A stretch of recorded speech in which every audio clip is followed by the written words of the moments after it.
Agora irei anunciar o resultado da sentença e lembro a todos que o silêncio e a calma devem ser mantidos até o final. Tá? Para a leitura da sentença, eu vou pedir que todos se coloquem de pé. Pois bem, em conformidade com a decisão do Colendo do Conselho de Sentença, declaro condenados os réus Leonardo Macedo Cunha, Peterson Patrick Silveira Oliveira e Vinícius Adonai Carvalho da Silva, já qualificados, todos como incursos nas sanções do artigo 121, parágrafo 2º, incisos 3º e 4º do Código Penal, artigo 121, parágrafo 2º, incisos 2, 3 e 4, combinado com o artigo 14, inciso 2, ambos do Código Penal, artigo 121, parágrafo 2º, incisos 3 e 4, combinado com o artigo 14, inciso 2, ambos do Código Penal, esse por duas vezes, artigo 288, parágrafo único do Código Penal e artigo 244-B do Estatuto da Criança e do Adolescente, todos na forma do artigo 29 do Código Penal. Os réus, portanto, foram condenados com relação a todas as acusações que foram recebidas na pronúncia. Vamos à fixação das penas. Com relação ao réu Leonardo, começando pelo réu Leonardo, e o primeiro fato de associação criminosa, não foram valoradas circunstâncias judiciais desfavoráveis ao réu, motivo pela qual a pena base foi fixada em 3 anos de reclusão. Há uma atenuante da menoridade relativa, porém, ela não pode conduzir a menos do que o mínimo legal, portanto, a pena fica mantida em 3 anos de reclusão. Há, no entanto, uma majorante do parágrafo único do artigo 288, reconhecida pelos jurados, que deve ser aplicada no grau máximo de meio, dado o grande número de crianças ou adolescentes envolvidos, razão pela qual a pena para esse delito é de 4 anos e 6 meses de reclusão. Com relação ao homicídio consumado, vítima Ronei Júnior, as circunstâncias judiciais foram valoradas negativamente em relação à culpabilidade, em relação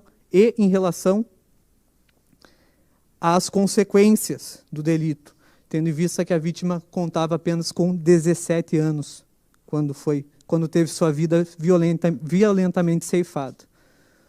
Em série de consequências do crime, mostra-se muito mais grave a interrupção dolosa e violenta da vida de um adolescente, menor de 18 anos, portanto, do que de um adulto, justamente por retirar a vida de alguém que, via de regra, tinha muitas décadas a aproveitar, além de, como regra, dilacerar a família da qual a vítima fazia parte, sobre o que não se tem dúvida ante a reação do pai e da mãe de Ronei Júnior ao longo de todo esse julgamento.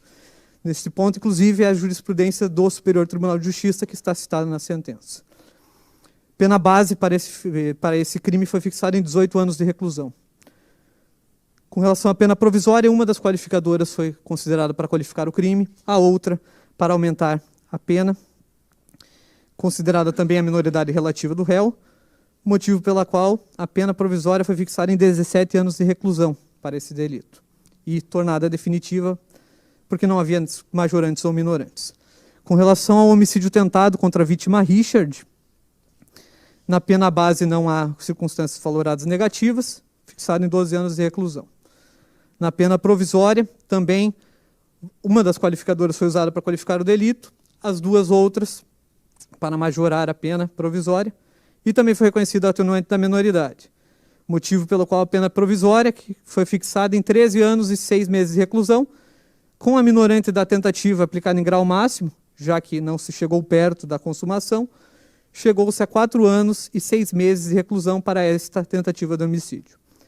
Com relação ao quarto fato, tentativa de homicídio contra a vítima Franciele, não houve valoração negativa de circunstâncias judiciais, motivo pelo qual a pena base foi fixada no mínimo legal de 12 anos de reclusão.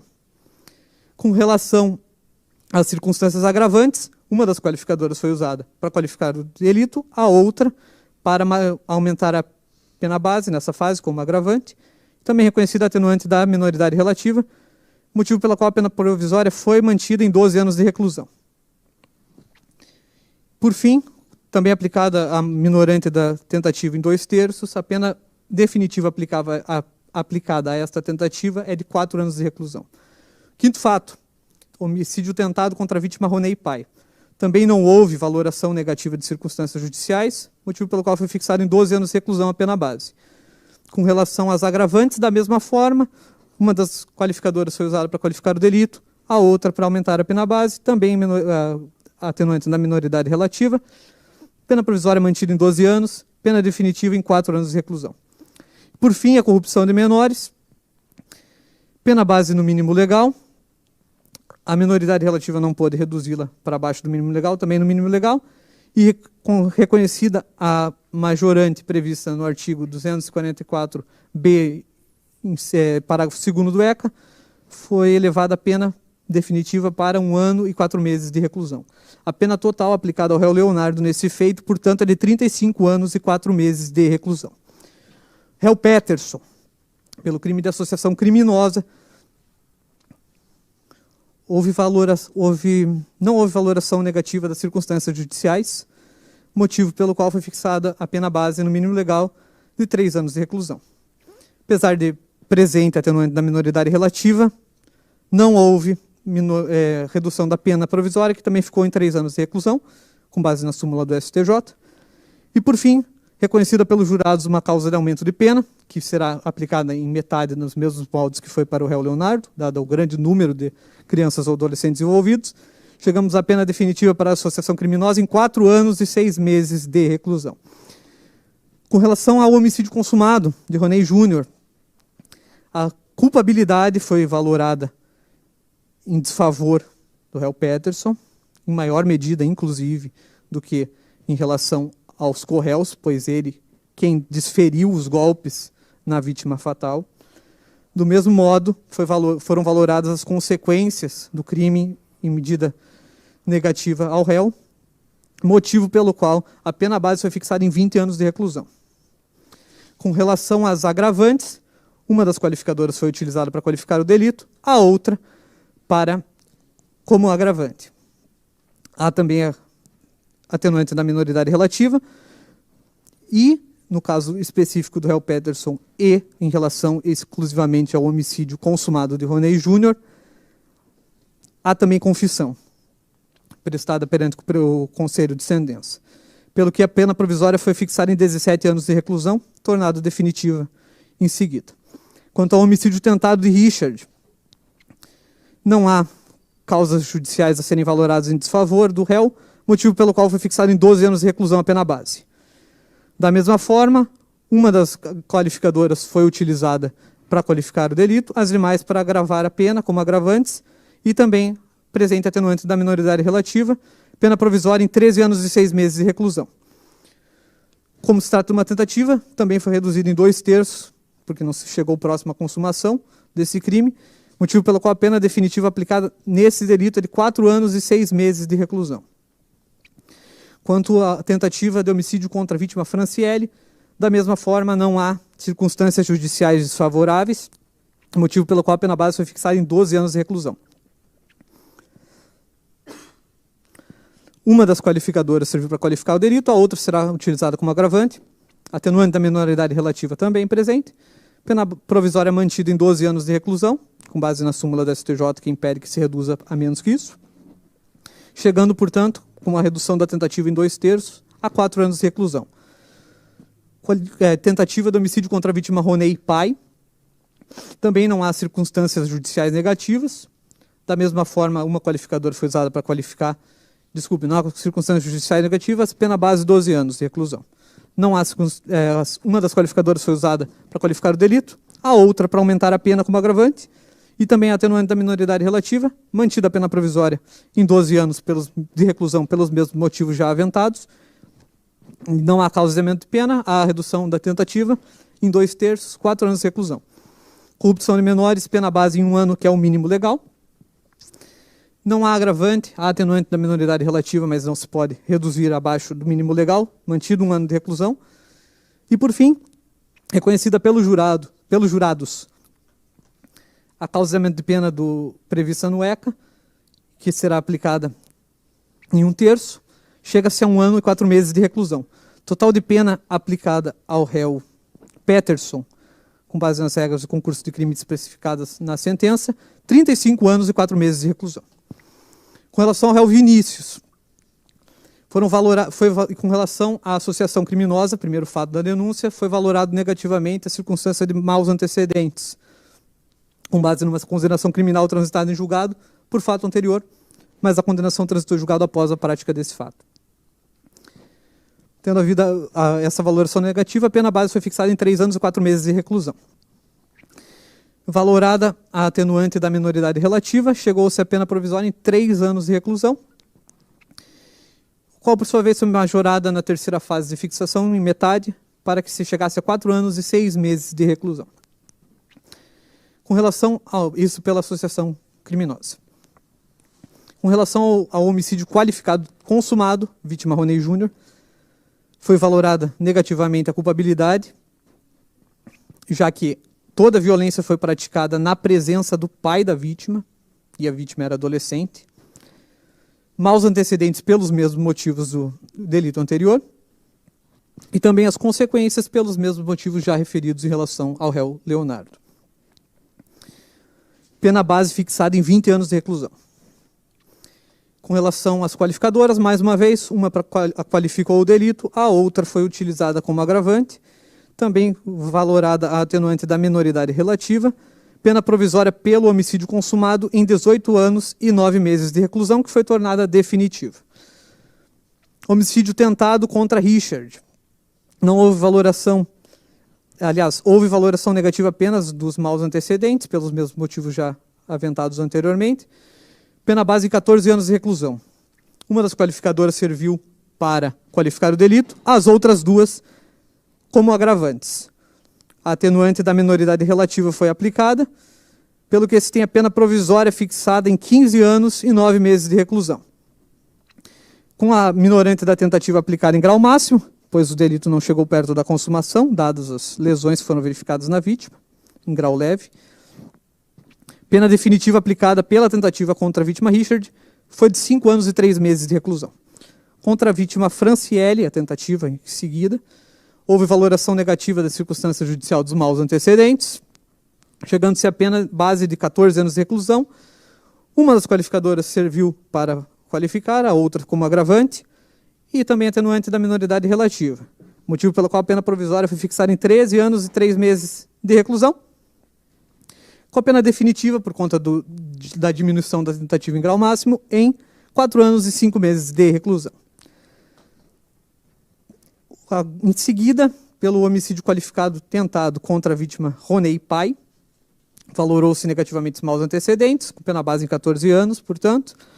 Da mesma forma que uma qualificadora foi utilizada para qualificar a outra para agravar a pena, também atenuante da minoridade, pena provisória em 13 anos e 3 meses de reclusão, e a redução da tentativa, pena definitiva para esse fato, 4 anos e 5 meses de reclusão. Com relação à corrupção de menores, pena base também majorada pelos maus antecedentes, 1 ano e 4 meses de reclusão.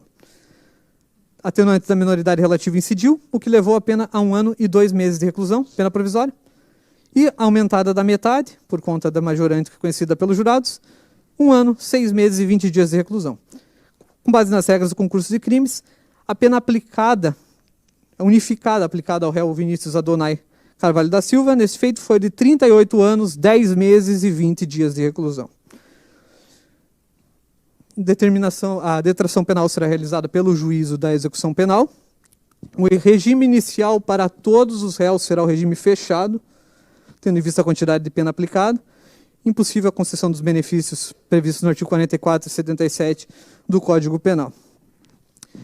Não obstante, este juízo entenda, e pelo qual passarei a demonstrar que seria o caso de prender todos os réus em plenário neste dia, com base na aplicação do artigo 492, inciso 1, a linha E do Código de Processo Penal, já adianta aos senhores que foram concedidas 2 ordens de habeas corpus preventivo pela primeira Câmara Criminal do Tribunal de Justiça e, portanto, os réus não serão presos nessa oportunidade. No entanto, eu vou, da mesma forma, irei fundamentar o motivo pelo qual entendo que seria cabível a decretação da execução imediata da pena, tendo em vista que os 3 foram condenados a mais de 15 anos de reclusão nesta sessão plenária. Isso porque há de se afastar a tese de inconstitucionalidade material do artigo 492, inciso 1, a linha E do Código de Processo Penal, na redação dada pelo pacote anticrime, com base na pretensa violação do princípio da presunção de inocência. Em primeiro lugar, deve-se relembrar que o Supremo Tribunal Federal, em diversas oportunidades em que enfrentou um tema, principalmente a partir da viragem jurisprudencial ocorrida em 2016, deixou claro que o referido princípio, por si só, não impede a execução provisória da pena. Isso porque não existe um impedimento constitucional absoluto de que alguém condenado por decisão judicial sujeita a recurso sem efeito suspensivo, como atualmente prevê o artigo 492, citado além do parágrafo 4º dessa norma, possa ser instado a cumpri-la provisoriamente de forma imediata, até que haja o trânsito julgado da sentença condenatória, quando o cumprimento de pena, então, passará a ser definitivo. Cito alguns julgados do Supremo Tribunal nessa linha. É verdade, e não se nega, que o entendimento esposado nos acórdãos acima referidos sofreu uma substancial alteração, principalmente em relação à possibilidade de execução provisória das penas impostas em acórdão penal condenatório proferido pelo Tribunal de Justiça ou pelo Tribunal Regional Federal, após o julgamento das ADCs 43, 44 e 54 pelo STF, quando foi afirmada a constitucionalidade do artigo 283 do CPP, o qual, a princípio, estipula que somente é cabível a prisão após o trânsito em julgado da sentença penal condenatória, em flagrante ou em caso de prisão cautelar. Uma leitura atenta dos votos dos ministros do STF naquele caso, naquelas ADCs, portanto, todavia, demonstra que a ratio decidendi acolhida pela maioria naquela oportunidade não foi a pretensa inconstitucionalidade de eventual previsão legal que estipule a execução provisória em determinadas hipóteses, em que pese alguns ministros tenham assim votado, a exemplo dos ministros Marco Aurélio, Rosa Weber, Ricardo Lewandowski, Gilmar Mendes e Celso de Mello. Mas sim que a vedação à execução provisória da pena naquele momento decorreria de norma legal, no caso, o artigo 283 do Código de Processo Penal, o qual, em si, não apresenta qualquer vício de constitucionalidade, sendo nesse sentido o voto do ministro Dias Toffoli, que votou com a maioria para declarar a constitucionalidade daquela norma, destacando-se que, como o julgamento foi por maioria apertada, lembro que foi por 6-5, essa diferença de fundamentação do voto já é suficiente para excluir a tese da inconstitucionalidade absoluta da execução provisória da pena como ratio decidendi daquelas ADCs. Eu cito alguns trechos do voto do ministro Dias Toffoli que mostram exatamente isso, com ressalva, inclusive, para essa hipótese, prevendo que seria possível prender logo após a condenação pelo tribunal do júri.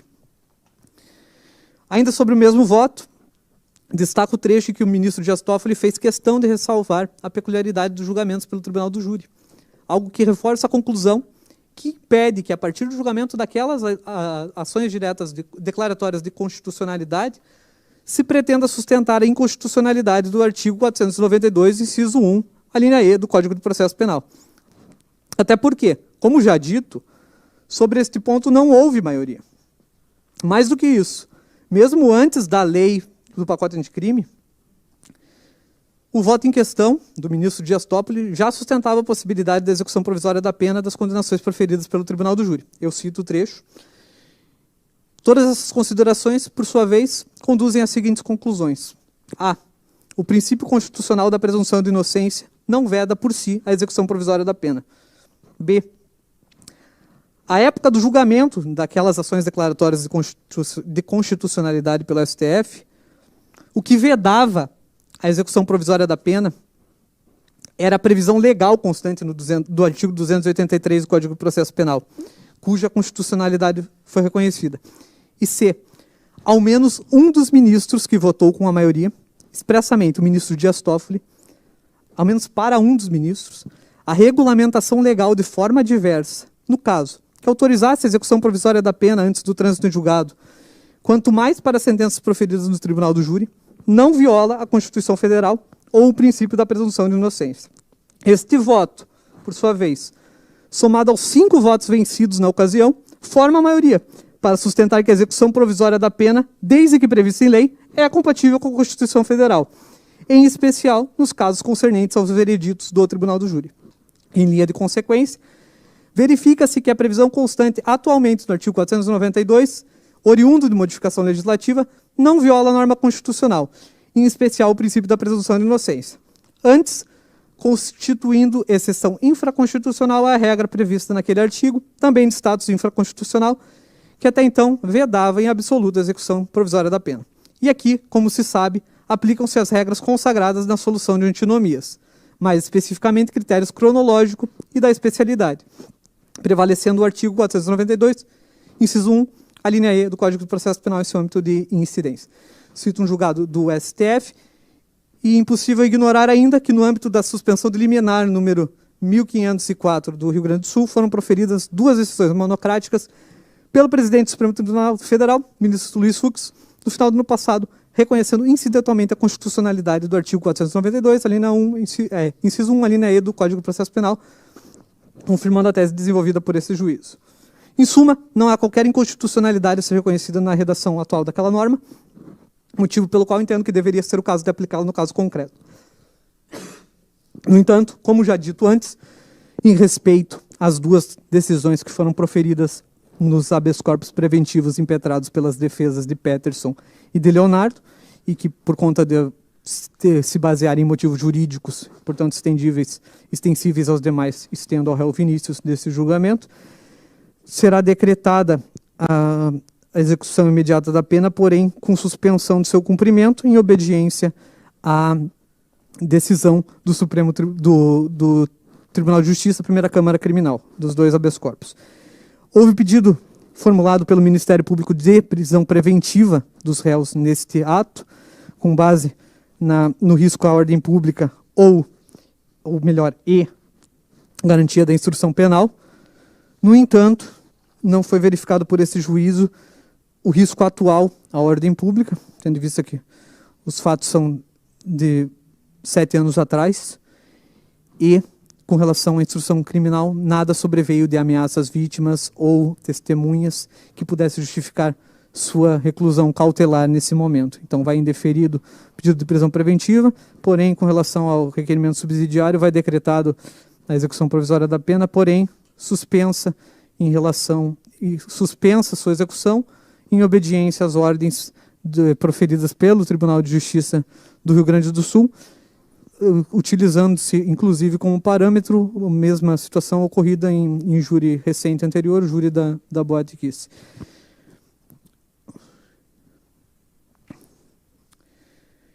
Ao final dos trabalhos, agora, me cumpre fazer alguns agradecimentos a algumas